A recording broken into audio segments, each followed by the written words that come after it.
સિંહ અને કઠિયારાની એક જીવનલક્ષી બોધકથા। એક કઠિયારો હતો, રોજ જંગલમાં જતો, બપોર સુધી લાકડા કાપતો અને તેનો ભારો બાંધી પોતાના ગામમાં પાછો ફરતો। એ લાકડા ગામના બજારમાં વેચી એમાંથી જે કાંઈ મળે તેનાથી રસોઈનો સામાન લઈ પોતાના ઘરે લઈ જતો। આમ તેની જિંદગી માંડ માંડ ગરીબીમાં પસાર થતી હતી। એક દિવસની વાત છે, રોજની માફક તે જંગલમાં ગયો। એક ઝાડ આગળ દોરડું અને અંગૂઠો લટકાવી કુલાડીથી ડાળ કાપવા જતો હતો। ત્યાં જ તેને કોઈ પ્રાણીના કણસવાનો અવાજ સંભળાયો। તેણે અવાજની દિશામાં નજર નાખી। કોઈ પ્રાણી દર્દથી કણસી રહ્યું હતું। તે એ તરફ જવા લાગ્યો। તેણે જોયું કે સિંહનો આગલો પગ લોહીલુહાણ હતો, ત્યાં તીર વાગેલું હતું। સિંહે કહ્યું, ભાઈ, મારી મદદ કરો, મને પગમાં તીર વાગ્યું છે, તે જલ્દી કાઢો। તીર વાગ્યું છતાં છલાંગ લગાવી માંડ માંડ જારી ઝાખરામાંથી સંતાઈ ગયો હતો। ભલે સિંહ હિંસક પ્રાણી હતો, પણ ભલા માણસને તેની દયા આવી। દિવસ દરમિયાન લાકડા કાપતા કાપતા થોડી વારે તેની તપાસ કરી તો સાંજ પડવા આવી ત્યારે તેણે ફરી તેના ઘા ઉપર ઔષધિ લગાવી આપી। તળાવથી થોડે દૂર તેણે જોયું કે એક સિંહ દર્દથી કણસી રહ્યો હતો। બાપરે, આ તો સિંહ, જંગલનો રાજા, એની પાસે ના જવાય। ત્યાં સિંહની નજર તેના પર પડી।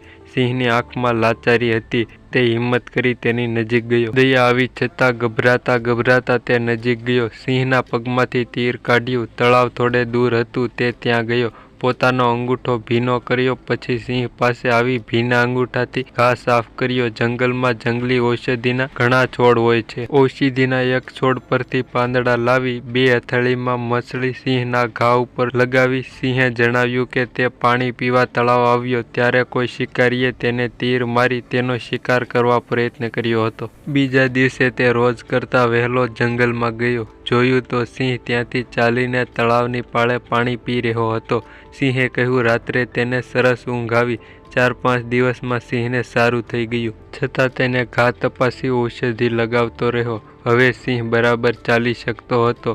એક સાંજે તે લાકડાનો ભારો લઈ ઘેરે પાછો ફરતો હતો ત્યારે સિંહે કહ્યું, તે મારી ઘણી સેવા કરી છે, લાવ આ લાકડા પીઠ ઉપર મૂકી દે, હું તને તારા ગામના પાદર સુધી છોડવા આવું છું। આમેય તું થાકેલો તો છો જ। તેણે ભારો સિંહની પીઠ ઉપર મૂકી દીધો। પછી તો આ રોજનો ક્રમ થઈ ગયો। તેણે લાકડાનો ભારો તૈયાર કરતો અને સિંહ ગમે ત્યાંથી સમયસર આવી જતો। તેને રોજ ગામના પાદરે મૂકી જતો। જેમ જેમ દિવસો વીતતા ગયા તેમ માણસનો લોભ વધવા લાગ્યો। એક ભારામાંથી 2 થયા, 2ના 4 થયા। તેની પાસે પૈસા પણ વધારે ભેગા થવા લાગ્યા। ગામમાં પણ વાતો વહેલી થઈ। ગ્રામજનોને સિંહની સાથે જોવા ઠેઠ પાદર સુધી ભેગા થવા લાગ્યા। ગામમાં તે અને તેની પત્નીનું માન વધવા લાગ્યું તો તેની પાસે સિંહની વાતો સાંભળવા એકઠા થવા લાગ્યા। સિંહ જેવો જંગલનો રાજા પણ તેની પાસે બકરી બનીને તેની દરેક વાત માને। જેમ જેમ માન વધતું ગયું તેમ તે માણસનો અહંકાર પણ વધતો ગયો। ઘણીવાર તો પાતળી સોટીથી સિંહને ફટકારતો, જલ્દી ચાલ, આમ ગધેડાની માફક શું ધીમે ધીમે ચાલે। સિંહ એક માણસના ઉપકારને વશ હતો, તેનાથી તે તેનો ઉપકાર ભૂલતો નહોતો। તેથી ના છૂટકે ગમે તેવું અપમાન સહન કરી રહ્યો હતો। મહિનો, 2 મહિના, 3 મહિના, માનવ સહજ મોટાઈ પામવાનો સ્વભાવ તે દિવસે વધતો ગયો। તે પણ ભૂલી ગયો કે તે જેનું વાતે અપમાન કરે છે, લાકડી ફટકારે છે, વધારે ને વધારે ભાર લાદે છે, એ કોઈ ગધેડો નથી, સિંહ છે।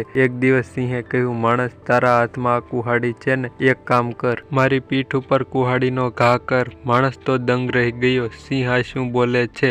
છતાં સિંહે કહ્યું, તું ચિંતા ન કર, હું કહું છું ને, તારી કુહાડીથી એક ઘા કર। તેણે ઘા કર્યો, લોહી નીકળ્યું, પણ સિંહે સહેજ પણ ઉકારો ના કર્યો। 3-4 દિવસ પછી સિંહે માણસને પૂછ્યું, જરા જો તો ખરો, પેલો ઘા તે પડ્યો હતો ત્યાં રૂઝ આવી કે નહીં? તે માણસે જોયું, ઘા રૂઝવા આવ્યો હતો। ત્યારે સિંહે કહ્યું, જોયું, તે તારી કુહાડીથી પડેલો ઘા પણ રૂઝાઈ ગયો। તે દિવસે તીરના ઘા ઉપર ઔષધિ લગાવી તેનો ઉપકાર હું ભૂલ્યો તો તેના બદલામાં અત્યાર સુધી મેં તારી ઘણી સેવા કરી। હું રાહ જોતો હતો કે મોટાઈ પામવાનો તારો માનવ સ્વભાવ સુધરે કે નહીં, પણ એ ન બન્યું। કુહાડીનો ઘા તો સહન થઈ જાય, પણ તારા કડવા વેણ, ગામ લોકો વચ્ચે લાકડીના ફટકારે થતું મારું અપમાન, સિંહ જેવા સિંહને ગધેડાની માફક હાંકવાનો તારો ઘમંડ. તમે કઈ જાતના માણસ છો? કોઈની સેવાય મનથી કરી શકતા નથી, એમાંય બદલાની ભાવના રાખો છો. હવે કાલથી હું તમને નહીં મળું.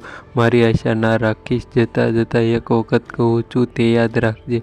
કુહાડીનો ઘા તો ગમે ત્યારે રૂંઝાઈ જાય, પણ કડવા વેણથી પડેલો ઘા નથી રૂંઝાતો. અને સિંહ ચૂપચાપ જંગલમાં જતો રહે છે. તો મિત્રો, તમને આજનો વિડીયો કેવો લાગ્યો તે કોમેન્ટ કરીને જરૂર જણાવી દેજો. અને અમારી ચેનલ પર નવા ને પહેલીવાર હો તો ચેનલને પણ સબસ્ક્રાઈબ કરતા જજો અને નોટિફિકેશનને પણ ઓન કરી દેજો, જેથી આવો અમારો કોઈ પણ નવો કે માહિતીપ્રદ વિડીયો આવે તો તે તમને સૌથી પહેલાં મળતો રહે.